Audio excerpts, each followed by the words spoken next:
지난 시간에 우리는 두 번째 종의 노래를 통해서 먼저는 예수 그리스도 그리고 나아가 예수 공동체, 이 교회를 이방의 빛으로 부르셨다라는 사실을 알았습니다. 그렇다면 그 부르심을 감당하는 방법이 무엇이겠습니까? 그것을 오늘 본문을 통해서 우리가 함께 생각해 보겠습니다. 다시 한번 오늘 말씀 7절에서 하나님은 이 모든 것들이 하나님 자신의 택하심에서 시작되었다라는 것을 분명하게 밝히십니다. 그리고 구체적으로 그 택하심에서 시작된 회복의 모습을 오늘의 이 말씀을 대하는 이스라엘에게 말씀하십니다. 그러나 우리가 함께 읽었던 7절부터 26절 사이에 이스라엘은 3번씩이나 그 하나님의 하시겠다라는 그 회복의 말씀을 믿지 못하는 모습을 보이고 있습니다. 14절, 21절, 24절을 보시면 이스라엘은 하나님의 회복을 신뢰하지 못하고 있습니다. 14절 말씀을 보시면 시온, 이스라엘은 여호와께서 자신들을 버리셨고 잊으셨다라고 생각합니다. 21절은 도대체 누가 자녀가 없는 나에게 자녀를 줄 것이고 그런데 자녀가 없는데 무엇을 가지고 양육할 수 있겠는가라고 회의를 드러냅니다. 24절은 바벨론에 사로잡힌 자신들을 무슨 수로 누가 건져낼 수 있겠느냐고 냉소를 보이기까지 합니다. 이스라엘의 이 하나님을 신뢰하지 못함이 어느 정도인지를 14절은 우리에게 알게 합니다. 우리 14절 말씀 다 같이 읽겠습니다. 이사야 49장 14절입니다. 오직 시온이 이르기를 여호와께서 나를 버리시며 주께서 나를 잊으셨다 하였거니와. 아멘. 시온은 이렇게 말합니다. 여호와께서 나를 버리셨다. 주께서 나를 잊으셨다. 이 표현은 시적인 운율을 맞추기 위해서이기도 하지만 여기서 주라고 번역된 단어는 우리가 담임 목사님을 통해서 계속해서 들었듯이 아도나이입니다. 구약 성경에서 아도나이는 본문과 같이 주라고 해석되는데 여기에는 여호와께서 나의 주인이시다, 나는 여호와의 소유다라는 개념을 담고 있습니다. 시온은 자신들이 여호와의 소유, 여호와가 자신들의 주인이라고 고백합니다. 그러나 이들의 고백 가운데 실상 주인 되신 여호와에 대한 신뢰가 없습니다. 입술로만, 말로만 여호와가 나의 주인이십니다, 나는 여호와의 소유입니다 라고 고백할 뿐입니다. 어떻게 하나님은 이렇게 입술로는 자신을 향해서 주라고 고백하지만 실상은 절대로 단 1%도 신뢰치 못하였던 이 시온을 이스라엘을 향해서 끊임없이 회복을 약속하시고 구원을 주실 수 있는 것이겠습니까? 오늘 본문은 그것이 여호와의 긍휼 때문이라고 말합니다. 여러분, 긍휼이 무엇이라고 생각하십니까? 국어사전을 제가 찾아보니까 불쌍히 여겨 돌보아 준다라는 뜻입니다. 제가 대학교 다닐 때 항상 신도림역에서 주안역까지 전철을 타고 다녔습니다. 인천에 있는 학교를 다녔거든요. 지금은 벌써 한 10년이 지난 일이지만 그래서 지금은 상황이 어떨지 알 수 없습니다. 하지만 제가 타고 다닐 때는 항상 그 전철에 여러 가지 물건들을 파는 사람들이 많이 있었고요. 특별히 그 가운데 카세트를 목에 메고 선글라스를 하나 끼고 지팡이를 하나 들고 찬송을 틀어놓고서 도움을 요청하는 사람들이 정말 많았습니다. 어느 날 교회 다니는 제 마음에 그 찬양이 감동이 됐는지는 알 수 없지만 불현듯 불쌍하다는 생각이 들었습니다. 그리고 그 후 저는 항상 주머니에 500원짜리 2개를 넣고 다녔습니다. 갈 때 하나 주고요, 올 때 하나를 드렸습니다. 그리고 돌아올 땐 주머니는 비어 있었습니다. 국어사전적 의미대로라면 이런 것이 긍휼 아니겠습니까? 불쌍히 여기는 마음, 도와주고 싶어하는 마음을 갖고 자신이 가진 것들을 가지고 돕는 것. 흔히 이 사회에서 한국교회를 향해서 무엇이라고 말하냐면 한국교회가 긍휼을 잃어버렸다고 말합니다. 지금 이 세상은 우리를 향해서 그렇게 말하지만 실상 돌아보면 우리뿐만 아니라 이 세상 자체가, 이 세대 자체가 긍휼을 잃어버렸습니다. 2014년 올해만 해도 국내적으로 세월호 참사를 비롯해서 여러 가지 사건들이 있었습니다. 또 국외적으로 이스라엘의 팔레스틴 폭격 등등을 비롯해서 여러 가지 테러로 인해서 수없이 많은 무고한 생명들이 살상을 당했습니다. 시시비비를 따지기에 앞서서 불쌍하다는 마음을 가져야 하는 일입니다. 그러나 시간이 흐르면서 그 당사자들을 제외한 제3자일 수밖에 없는 대부분의 사람들은 한편으로는 내가 아니라 다행이다 생각하고 강 건너 불구경하는 일로 보입니다.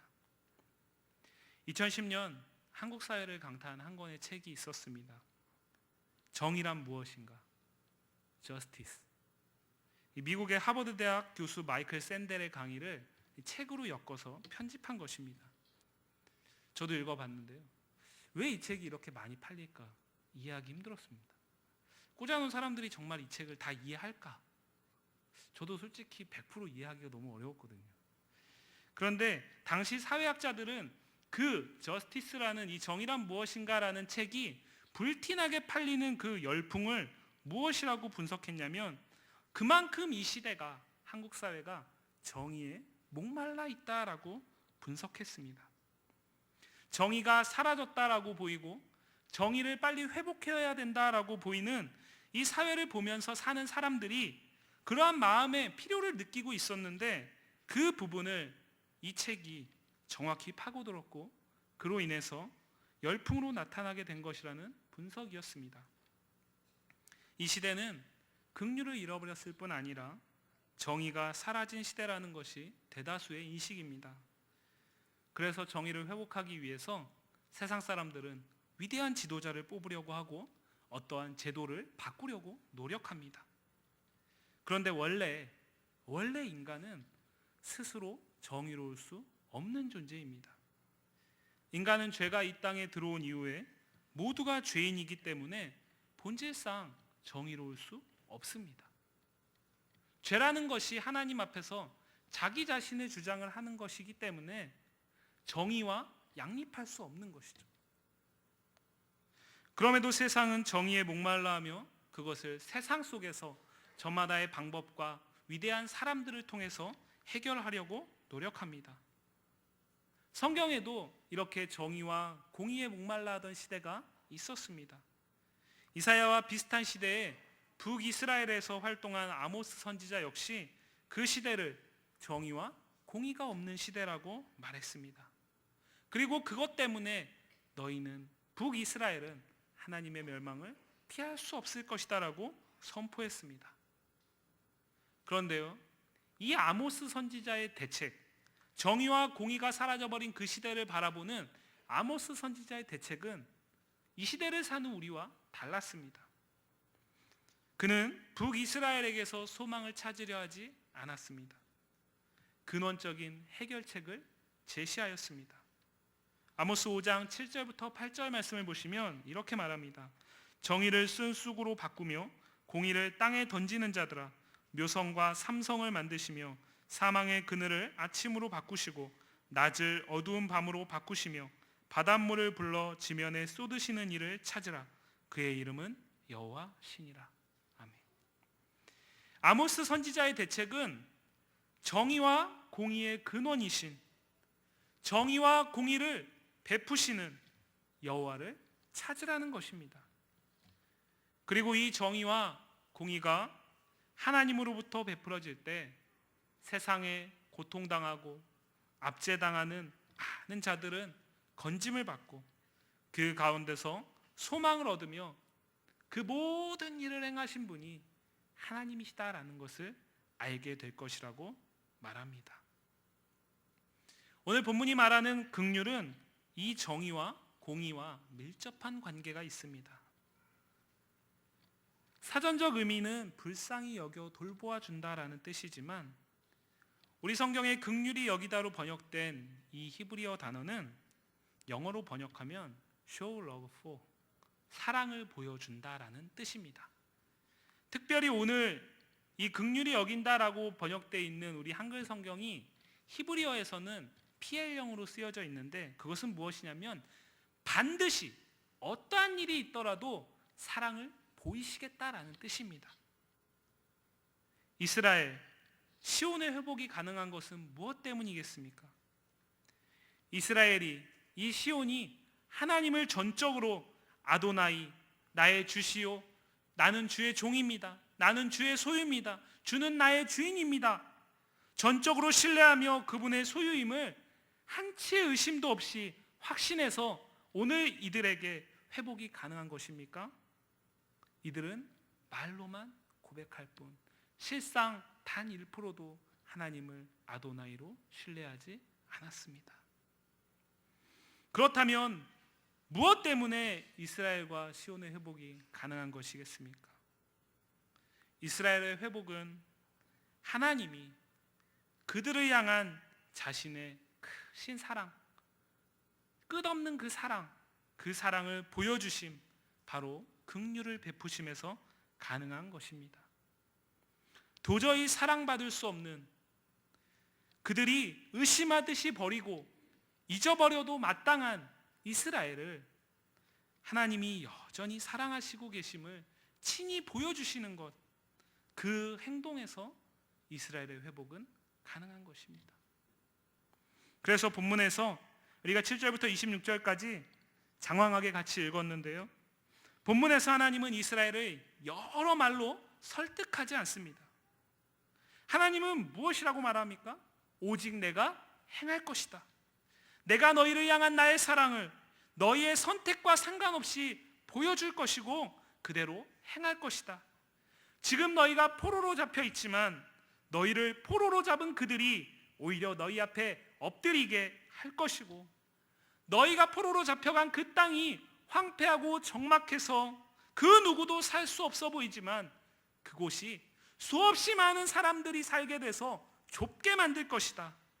너희를 대적하는 모든 무리들을 내가 친히 대적할 것이고 반드시 너희를 건질 것이다. 이것이 내가 너희를 향해 베푸는 긍휼이다.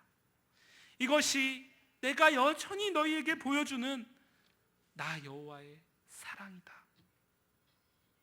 이 하나님의 마음을 정말 아름답고 감동적으로 표현한 본문이 오늘 본문 16절입니다. 우리 16절 말씀 다 같이 읽겠습니다. 내가 너를 내 손바닥에 새겼고 너의 성벽이 항상 내 앞에 있나니. 아멘.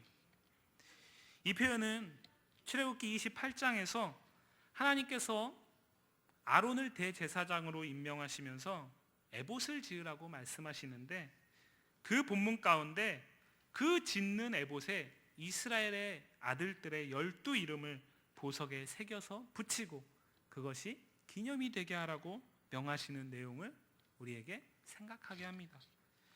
대제사장은 하나님 앞에 나아갈 때 반드시 에봇을 입고 나갑니다. 그때 대제사장 한 명이 대표로 나가지만 실상은 모든 이스라엘 족속이 하나님 앞에 나가는 것을 기념하기 위해서 에봇의 12 이름을 보석에 새겨 붙인 것입니다. 역시 이스라엘을 하나님이 결코 잊지 않으시고 반드시 지키시고 돌보실 것임을 말씀하는 것입니다. 오늘 본문 16절은 이보다 더 강력합니다. 대제사장을 통하지 않고 하나님이 친히 자신의 손바닥에 새겨버리시겠다고 말씀하십니다. 손바닥에 새겼습니다. 잊으실 수 있겠습니까? 버리실 수 있겠습니까? 절대로 잊으실 수도 버리실 수도 없습니다. 이것은 표면적으로는 이스라엘을 위한 것이지만 본문 마지막 절 26절을 보시면 모든 육체, 모든 열방과 민족, 즉 이 자리에 있는 우리에게 베푸시는 긍휼입니다. 본문 16절에는 생략되어 있지만 원문은 보라는 강력한 명령으로 시작합니다. 하나님께서 얼마나 답답하셨으면 제발 좀 봐라. 나는 너의 이름을, 이스라엘 너희의 이름을 내 손바닥에 새겨버릴 것이고 절대로 너희를 잊지 않고 반드시 건지실 것이다 라고 말씀하시겠습니까? 하나님이 말씀하시는 그 순간 가운데서도 이스라엘은 여전히 하나님은 우리를 버렸고 하나님은 우리를 잊었다라고 말하고 있는데 말입니다. 하나님은 절대 그런 분이 아니신데 말입니다.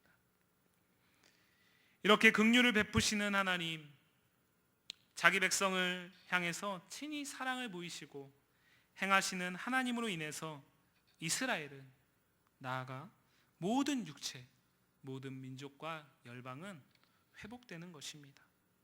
그 회복의 모습이 정의와 공의가 편만하게 드러나고 회복되는 것입니다. 바로 그를 위해서 하나님은 종의 모습으로 메시아를 이 땅에 보내셨고 그를 통해서 자신의 사랑을 친히 보이시면서 먼저는 죄의 문제를 해결하셨습니다. 이후 그 십자가의 은혜로 죄의 문제가 해결된 우리는 하나님이 원하시는 정의와 공의가 이 세상 가운데 회복되고 그로 인해서 세상이 하나님의 하나님 되심을 알게 되기를, 하나님이 전능자이심을 인정하게 되는 때가 오기를 기대하게 되는 것입니다. 바로 그것을 위해서 하나님은 예수 공동체, 교회를, 우리를 이방의 빛으로 세우신 것입니다. 세상 사람들도 우리도 정의를 잃어버린 이 시대를 보면서 탄식합니다. 그러나 해결책을 아는 자들은 이방의 빛으로 부름받은 우리 예수 공동체, 교회에 속한 자들입니다. 그리고 교회입니다. 오직 방법은 하나입니다. 우리를 향해 친히 사랑을 보이신 하나님, 그 긍휼을 베푸신 하나님의 은혜에 감사하면서 세상도 그 은혜를 알 수 있도록 우리가 그 사랑을 전하는 통로가 되어야 합니다. 그런데 이를 위해서는 먼저 세상에 하나님을 알지 못하는 자들일지라도 그들을 불쌍히 여기는 마음이 우리에게 회복돼야 합니다. 이것은 우리의 노력으로 사실은 회복될 수 있는 것이 아닙니다. 설교 가운데 말씀드렸지만 죄인된 우리는 본질적으로 긍휼이라는 성품을 가질 수 없고 죄인된 우리는 본질적으로 정의와 양립할 수 없습니다. 그런데 하나님께서 메시아를 보내주시고 우리를 구원하시는 은혜를 베푸시는 가운데 우리의 본질이 바뀌어버렸습니다. 그래서 새 사람이 된 우리는 긍휼의 마음을 회복하고 정의를 꿈꿔갈 수 있는 것입니다. 그렇기 때문에 우리가 세상에 하나님을 알지 못하는 자들을 향해서 불쌍히 여기는 마음을 회복한다라는 것은 단지 우리의 마음에 불쌍히 여기는 마음을 달라는 문제가 아니라 나를 회복하신 그 예수의 은혜를 회복하는 문제와 직결됩니다. 내가 예수를 믿지만 내가 긍휼히 여기는 마음이 없다면 사실 그것은 예수를 잘못 믿고 있는 것일 수도 있다라는 것입니다. 불쌍히 여기는 마음이 없다는 것은 어찌 보면 그 사람들은 마치 유대인들이 이방인들을 바라보면서 너희는 지옥의 불쏘시개가 되기에 충분하다, 너희는 하나님이 그런 목적으로 만들었다라고 말하는 것과 똑같이 여기는 것 아니겠습니까? 세상에 아직 예수를 알지 못하지만 그럼에도 고통당하고 신음하는 자들을 향해 우리가 불쌍히 여기는 마음을 갖는 것은 우리가 그 마음을 가짐으로써 그들에게 어떤 문제가 해결되는 것이 아니라 우리가 불쌍히 여기는 마음을 가짐으로써 하나님의 긍휼이 그들에게도 베풀어지고 그 가운데 그들이 소망을 얻고 그 가운데 본질적으로는 하나님의 하나님 되심을 알게 되는 것, 그것이 우리의 기대이고 우리의 소망이 되어야 하는 것입니다. 하나님의 긍휼 앞에서 소망 없는 영혼은 단 하나도 없음을 믿으시기를 바랍니다. 국어사전적 의미의 긍휼부터 우리가 먼저 다시 예수 그리스도 앞에 나아가 회복돼야 합니다. 세상은 나만 아니면 괜찮다고 말합니다. 그렇지만 나도 하나님의 긍휼로 인해서 괜찮아졌기 때문에 고통당하고 압제당하고 슬퍼하는 자들에게도 역시 하나님의 긍휼이 임할 때에 근본적으로 괜찮아질 수 있습니다. 그리고 그 가운데 하나님을 보게 될 것이고, 그것이 하나님의 뜻일 뿐만 아니라 하나님께 속한 예수 공동체인 우리의 기쁨이고 소망이 돼야 합니다. 하나님이 인간에게 주신 마음, 불쌍히 여기는 마음, 그 마음을 먼저 회복합시다. 그리고 근본적으로 긍휼의 하나님의 은혜가 세상에 가득히 베풀어지고 하박국 선지자의 고백과 같이 여호와의 영광을 인정하는 것이 세상에 가득하기를 기대하며 기도하며 기다리는 우리가 되기를 소망합니다. 국민일보 기자 이태영 씨가 쓴 더 있다라는 책 49페이지를 보시면 저자는 달라스 윌라드라는 신학자의 말을 인용해서 뱀파이어 크리스찬이라는 말을 소개합니다. 뱀파이어 크리스찬이란 구원을 위해서 필요한 그리스도의 피에만 관심이 있을 뿐 그리스도인으로서 순종하며 제자가 되어 합당한 삶을 사는 것에는 전혀 관심이 없는 크리스천을 지칭하는 말입니다 라고 기록되어 있습니다. 이런 의미입니다. 하나님의 긍휼을 힘입어서 그 십자가의 피로 인해서 구원받았음을 분명 믿습니다. 그리고 그 가운데 기뻐합니다. 그러나 그것이 나 한 사람의 구원에 머물기 위한 하나님의 뜻이 아니라 나를 먼저 구원하고 나아가 이방의 빛으로 세상 가운데 하나님의 긍휼이 베풀어지기를 기대하며 먼저 긍휼을 입은 크리스찬으로서 그 사랑을 전하는 통로로 쓰임받기를 기대해야 함에도 불구하고 그렇게 하기보다는 십자가의 구원, 나만 천국 가면, 나만 아니면 그것으로 괜찮다라고 여기는 것, 그것은 참된 크리스찬, 그리스도의 제자로서의 복된 크리스찬이 아니라 왜곡되고 오해된 뱀파이어 크리스찬의 모습이라는 학자의 말입니다. 사랑하는 성도 여러분, 혹 여러분은 어떤 크리스찬입니까? 나에게 베풀어진 하나님의 긍휼을 기억하고 감사하고 그 가운데 머물지 않고 이방의 빛으로서 이 세상 가운데 하나님의 긍휼이 베풀어질 때에 동일하게 우리와 똑같이 회복되어질 그 새 공동체를 기대하시고 소망하시고 기대하시며 예수의 참된 제자로서 복된 통로의 역할을 감당하시기를 주님의 이름으로 간절히 축복합니다. 기도하겠습니다.